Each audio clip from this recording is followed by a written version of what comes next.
शरद जायसवाल और चेतन गौर की भी पेशी होगी और आज तीनों की रिमांड खत्म हो रही है, यानी कि रिमांड पूरी हो रही है। रिमांड बढ़ाने की भी मांग ईडी कर सकती है। बड़ी जानकारी आपको दे रहे हैं, जहां आपसे कुछ ही देर में सौरभ शर्मा की कोर्ट में पेशी की जाएगी। पिछले 7 दिन से सौरभ शर्मा ईडी की रिमांड पर थे। कई सारे सवालों की बौछार और हालांकि अभी भी सौरभ शर्मा का यही कहना है कि जो गाड़ी में गोल्ड और कैश मिला था वो उसका नहीं है और इसके बारे में उसने कुछ स्पष्ट जानकारी भी नहीं दी है। आज देखना यह है कि 7 दिन की रिमांड के दौरान क्या कुछ तथ्य निकलकर सामने आते हैं। थोड़ी ही देर में सौरभ शर्मा की कोर्ट में पेशी होनी है, जिसमें शरद जायसवाल और चेतन गौर की भी पेशी होगी। और संवाददाता रमाकांत जुड़ गए हैं। रमाकांत, आज सौरभ शर्मा और बाकी अन्य जो 2 शरद जायसवाल हैं, चेतन गौर, इनकी भी पेशी होनी है, यानी कि आज कुछ तो स्थिति साफ हो जाएगी, कुछ तथ्य क्लियर हो जाएंगे, क्योंकि सौरभ ने पहले भी कह दिया था कि गाड़ी में जो कैश और गोल्ड मिला है वो उसके बारे में नहीं जानता है। जी रितु, मैं आपको बता दूं कि आज जो है वो सौरभ शर्मा, शरद जायसवाल और चेतन गौर का रिमांड खत्म हो रहा है और सौरभ शर्मा और उसके बाकी साथी सभी ईडी के रिमांड पर हैं। ईडी को 6 दिन का रिमांड मिला था जो आज खत्म होने वाला है। तो कुछ ही देर में सौरभ शर्मा और उसके साथियों को यहाँ ईडी की कोर्ट में पेश किया जाएगा। 3rd फ्लोर पर F10 में जो ईडी कोर्ट है वहाँ उनको लेके आया जाएगा। कोर्ट में फिलहाल सौरभ शर्मा, शरद जायसवाल और चेतन गौर तीनों के ही परिजन यहाँ मौजूद हैं। सौरभ शर्मा की माँ, उनके मामा और उनकी पत्नी भी यहाँ कोर्ट में मौजूद है। वकीलों की टीम भी यहाँ पहुँच चुकी है। सौरभ के वकील सौरभ पारासर और ईडी के वकील भी यहाँ मौजूद हैं और कुछ ही देर में हो सकता है सौरभ शर्मा को यहाँ पर लेके आया जाए और उसे कोर्ट में पेश किया जाए। माना जा रहा है कि ईडी जो है वो सौरभ शर्मा की रिमांड फिर से मांग सकती है, क्योंकि ईडी के पास जो सबसे बड़ा सोर्स पता लगाने था कि वो 52 किलो गोल्ड और 10 करोड़ कैश जो कार में मिला था वो कहाँ से आया था, किसका था। हालांकि सौरभ शर्मा पूछताछ के दौरान लगातार ये मना करता रहा है कि उस गोल्ड से और कैश से उसका कोई लेना देना नहीं है, वो उसका नहीं है। लेकिन ईडी अभी तक इसके सोर्स नहीं खंगाल पाई है। तो हो सकता है कि बाकी जानकारियों को जानने के लिए ईडी एक बार फिर से सौरभ शर्मा की रिमांड बढ़ाए जाने की मांग करे, क्योंकि अब तक पूछताछ में सौरभ शर्मा की डायरी और उसमें लिखे जो लोगों के नंबर मिले हैं, ईडी ने उन लोगों को नोटिस भेजे हैं। उसमें 30 से ज़्यादा लोगों को नोटिस भेजे गए हैं। कुछ ज्वेलर्स भी हैं, सौरभ के जो सहयोगी हैं, कारोबारी हैं, जो सौरभ से किसी न किसी तरह जुड़े थे, उन सभी को नोटिस जारी करके पूछताछ के लिए बुलाए जाने के लिए ईडी अपनी कार्रवाई शुरू कर चुकी है। जी बिल्कुल, बहुत शुक्रिया आपका तमाम जानकारी के लिए। और इस तरीके से अब ईडी ने कार्रवाई शुरू कर दी है और इस पूरे मामले को लेकर आज कोर्ट में पेशी की जानी है। चलिए अब आगे बात करेंगे विदिशा से खबर की, जहां पर शराब माफिया की गुंडागर्दी थमने का नाम नहीं ले रही है। यहां शराब माफिया ने 12 से ज्यादा युवकों के साथ मारपीट की। मारपीट का वीडियो भी सामने आया, जिसके आधार पर पुलिस ने 10 आरोपियों को गिरफ्तार कर लिया है। आपको बता दें कि कुछ दिन पहले शराब माफिया ने बीजेपी नेता से मारपीट की थी।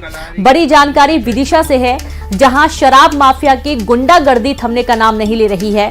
यहां शराब माफिया ने 12 से ज्यादा युवकों के साथ मारपीट की और मारपीट का वीडियो भी सामने आया है, जिसके चलते पुलिस ने 10 आरोपियों को गिरफ्तार कर लिया है।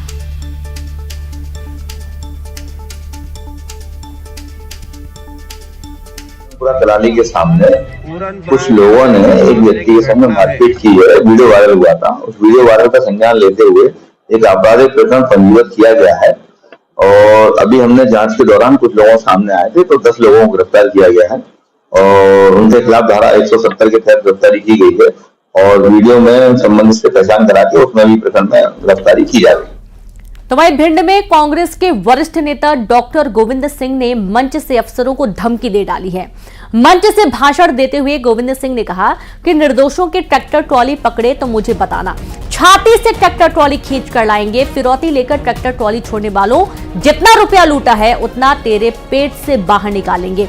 इसके साथ ही गोविंद सिंह ने कानून व्यवस्था पर भी सवाल खड़े किए।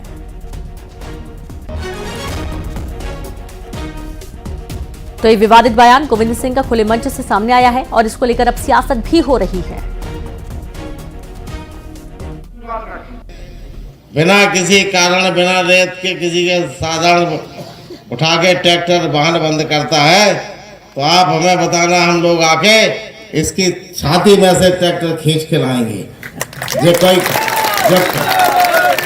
ये कानून को तोड़ने के लिए इसके नहीं छूट नहीं दी है शासन ने या जनता ने नहीं दी है कि तुम चाहे इसके ट्रैक्टर बंद करो, पैसा लेके छोड़ो।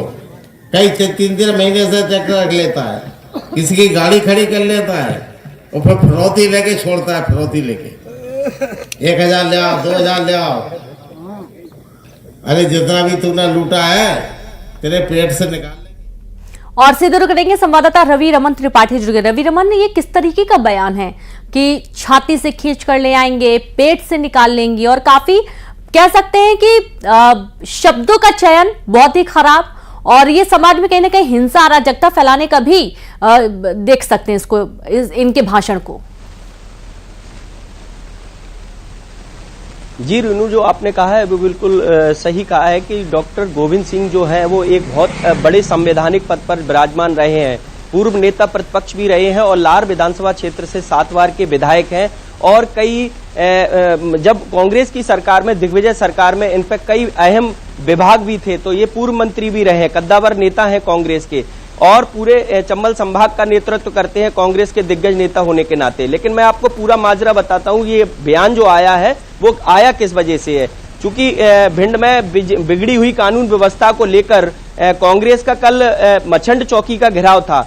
आरोप है कि 2 फरवरी को एक पवन सिंह राजावत की ट्रैक्टर ट्रॉली के नीचे दबने से मौत हो गई थी, जिसके बाद कांग्रेस हमलावर हुई थी, परिजनों ने चौकी का घेराव किया था, जिसके बाद कांग्रेस के दिग्गज नेता, चूंकि उनका विधानसभा क्षेत्र है तो इस वजह से उन्होंने तय किया था अगर यदि प्रशासन इस पर कार्रवाई नहीं करता है तो इसके बाद हम 16 तारीख को मछंड चौकी का घेराव करेंगे। तो कल मछंड चौकी का घेराव करने पहुंचे थे पूर्व नेता प्रतिपक्ष, हजारों की संख्या में लोग उनके साथ थे, कांग्रेस के कई बड़े नेता थे, केशव देसाई विधायक थे और भी कई नेता थे। इसके बाद उन्होंने जो चौकी प्रभारी है रविंद्र सिंह तोमर, इस तरह के गंभीर आरोप लगाते हुए उन्होंने बताया कि प्रशासन की, पुलिस प्रशासन की संलिप्तता रहती है, कि प्राइवेट लड़के उनकी मदद से ये अवैध वसूली का धंधा चल रहा है, जिसको खिलाफ उन्होंने बिगड़े बोल हैं।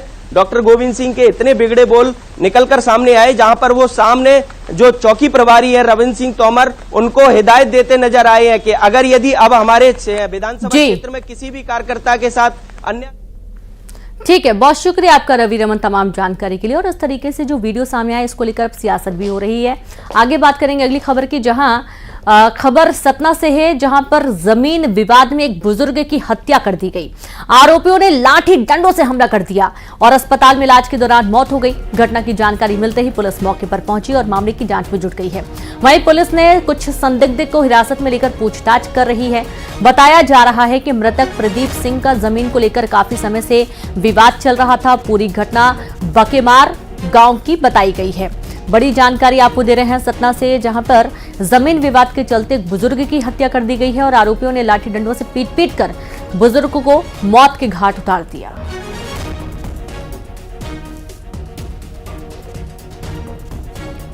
इनके खेत में, अपने खेत में पानी डलवा रहा था, लगवा रहा था। चाचा जी हमारे गए तो इनके खेत में जितेंद्र तिवारी, विनोद तिवारी, इनकी बीवी, 5 लड़के, तीनों भाई थे ये, उनकी माँ थी, मेरे चाचा जी के ऊपर हमला कर दिए। जब मैं उधर से चिल्लाने लगा कि क्यों भाई मार रहे हो, तो कोई डंडा, हंसिया, खुरपी लेके मेरे तरफ दौड़ने लगे, तो मैं साइड आ गया। इसके बाद जब मैं उधर जाने लगा, जब तक इनको मार के वहीं पे गिरा दिए। और अब बात करेंगे जबलपुर की, जहां पर एक महिला अपने पति के शव के साथ 3 दिनों तक रही। भाई जब घर आया तब जाकर उसने मृत होने की जानकारी पुलिस को दी। बताया जा रहा है कि मृतक की पत्नी मानसिक रूप से बीमार है। वहीं घटना की जानकारी मिलते ही पुलिस मौके पर पहुंची और मामले की जांच में जुट गई है। आप ये देखिए कि बहुत ही अजीबोगरीब मामला ये सामने आ रहा है जबलपुर से, जहां पर एक महिला जो कि मानसिक रूप से विक्षिप्त बताई जा रही है, वो अपने पति के शव के साथ पिछले 3 दिनों से रह रही थी।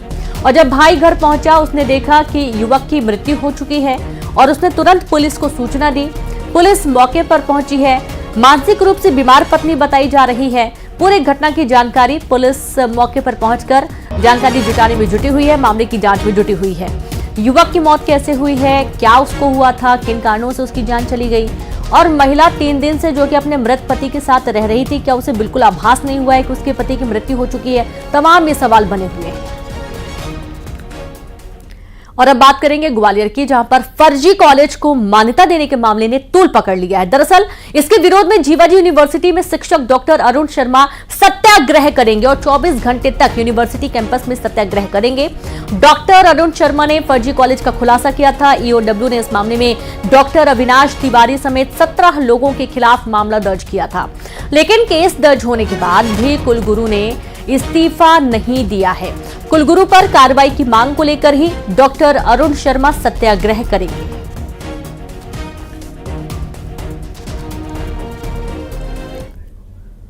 उज्जैन के महाकाल मंदिर में आज से शिव नवरात्रि की शुरुआत हो गई है। 9 दिनों तक चलने वाले इस पर्व में बाबा महाकाल का विशेष श्रृंगार किया जाएगा और बाबा महाकाल अलग अलग 9 रूपों में अपने भक्तों को दर्शन देते हैं और 10वें दिन महाशिवरात्रि मनाई जाती है।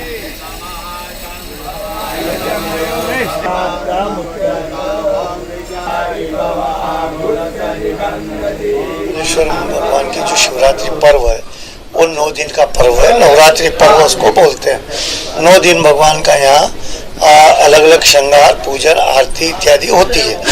यहाँ अभिषेक पूजन भी जो परंपरागत है, भगवान का कोटेश्वर का अभिषेक, महाकालेश्वर का लघु रुद्र पूजन और शाम की जो संध्या समय है जब पूजा का, उस पूजा में। और चलिए अब देखेंगे 20 बड़ी खबरें तेज अंदाज में। छतरपुर में हाईवे